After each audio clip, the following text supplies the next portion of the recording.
it would be very appropriate if we brought some of the leading editors from the motorcycle magazines and media up to kind of have a little discussion and have them share some of their thoughts and observations with you.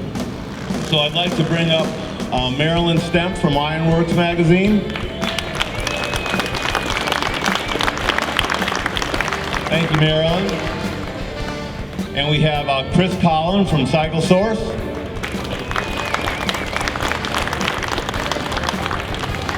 And these are a couple of more seasoned veterans, and we have a new face on the custom side. We have Mike Cardell, who's been the spokesperson for the Ultimate Builder Custom Bike Show. Mike. So this is kind of an informal conversation. And, you know, Maryland Ironworks has been around for a few years now and making note of some of the changes that we've seen. You know, we know in the old days, running through the 70s, 80s, and maybe even in the beginning of the 90s, you'd go to a bike show and it was really dominated by a particular style. It might have been some of the choppers, and you'd see all choppers in the show, or Pro Street back in the 80s were very popular. Well, now that's kind of changed a little bit, as well as the tone of the builders. So what are some of your observations that you've seen traveling around? Actually, Bob, I really expected that, especially with the IMS shows all over the country, that we would see more sort of regional differences as the shows continue through the year. And I've been amazed at the variety in each venue, that it's so broad.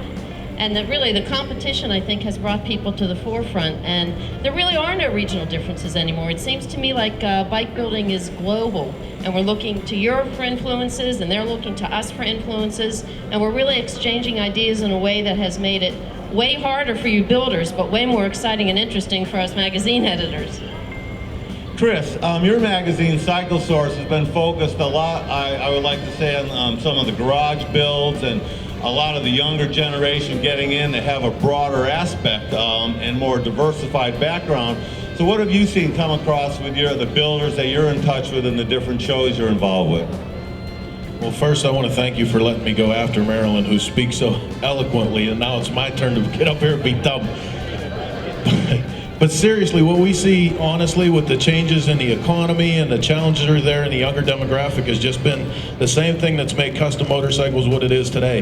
Guys are going into their garage and they're finding whatever pieces they can off whatever they have. It just, if it happens to be a dirt bike piece and they're using those master cylinders and whatever parts they have, you know, the creativity and the dream, you know, that's really where all of this stuff comes from, is that guy sitting on a milk crate looking at a bike saying, someday, this is what I'm going to do to this motorcycle.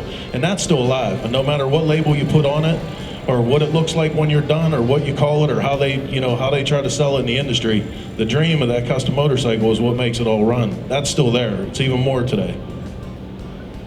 Great observation. Well, Mike, I'd like to throw something at you, because you've kind of been focused on the ultimate builder scene. And you know, there's a lot of differences that we've seen in terms of bikes coming over from Europe that have more of an open look, a mechanical look. And then we've had the American bikes in the past that have been very smooth and using a lot of sheet metal and stuff. Well, that's kind of changed, and as Marilyn said, we don't see the regional differences. Well, I think on the worldwide, we don't see those differences anymore. So what are your observations going through the Ultimate Builder shows? One thing I think that's really unique about the program is, and I don't know how many of you know this, but this tour started before Thanksgiving. So all of us, Bob and I, were in San Mateo, and you know, we get a chance to see the custom builders across the tour. So for literally 4 months, we've been on the road looking at all of your bikes. And there's one theme that's really a resounding theme throughout the tour this year. The demographic of the custom builders getting younger. So you're starting to see, you know, the bobbers and the baggers out there, but they're getting younger. Guys like Gio, you know, they're the demographic of those that can afford to build custom bikes is getting younger because of what you said. They're sitting on the milk crate and they're going, man, how can I do that and make it the best possible machine product on the market, on the market? So, you know, across the tour, you know, usually you go to a custom tour, custom program, and you go, man, that's the bike, that's the bike. And I mean, literally from day one until now, we're literally scratching our head going, okay, that's the bike. That's the bike. And by the time you get through 37 bikes, you go, man, these bikes are really amazing. So, you You know, the last few months of this tour, we've seen such an increase in the quality of bikes. And I encourage you all, if you haven't seen all the bikes here, I think we've got 36 of them, go around and look at them again because they really are amazing bikes. Thanks, Mike. You know, Marilyn, we talked about you're based out of North Carolina, and we just recently had a show in Charlotte.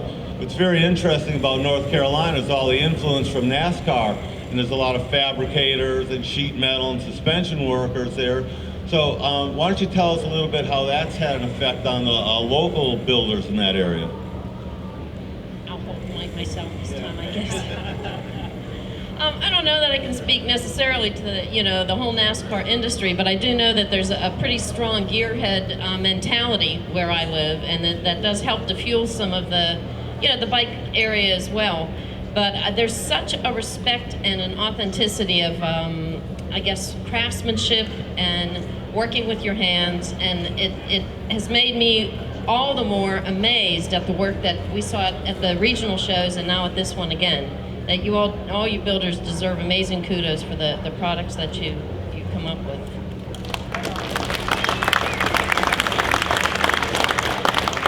Chris, you talked a little bit about the builders like kind of pulling out dirt bike parts and everything like that. You know, last year we didn't have our retro mod class, which is for bikes that are over 25 years old.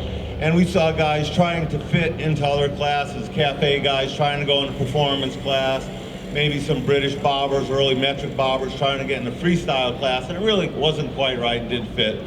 So we came up with the retro mod class, which is modified bikes over 25 years old.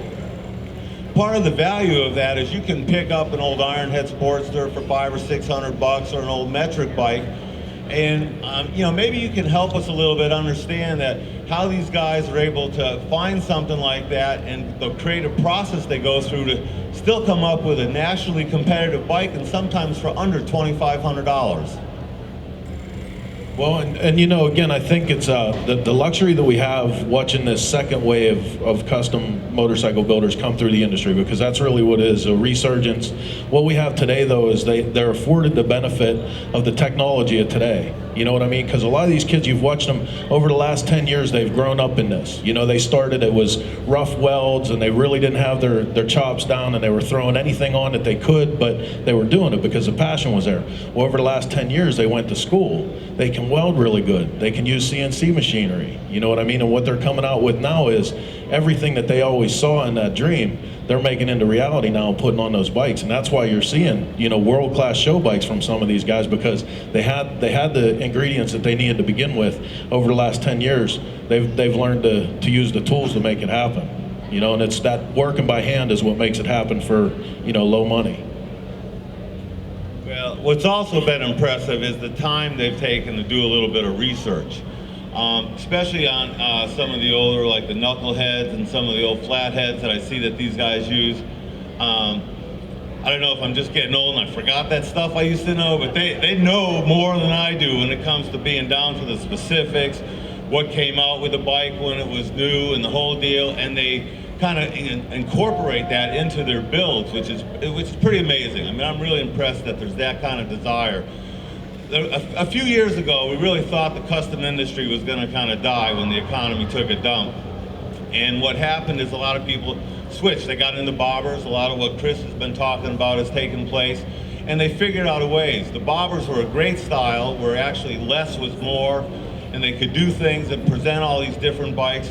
Well, Mike, we've seen a lot of the bikes that have that old styling, but you know, today we see bikes that have a new modernistic styling. We see on a modern bike, we'll see a leaf spring and a coil front end combination, different things that have never seen around before, you know, that where like probably when I was growing up, we kind of more tried to stay in line with what was acceptable, you know.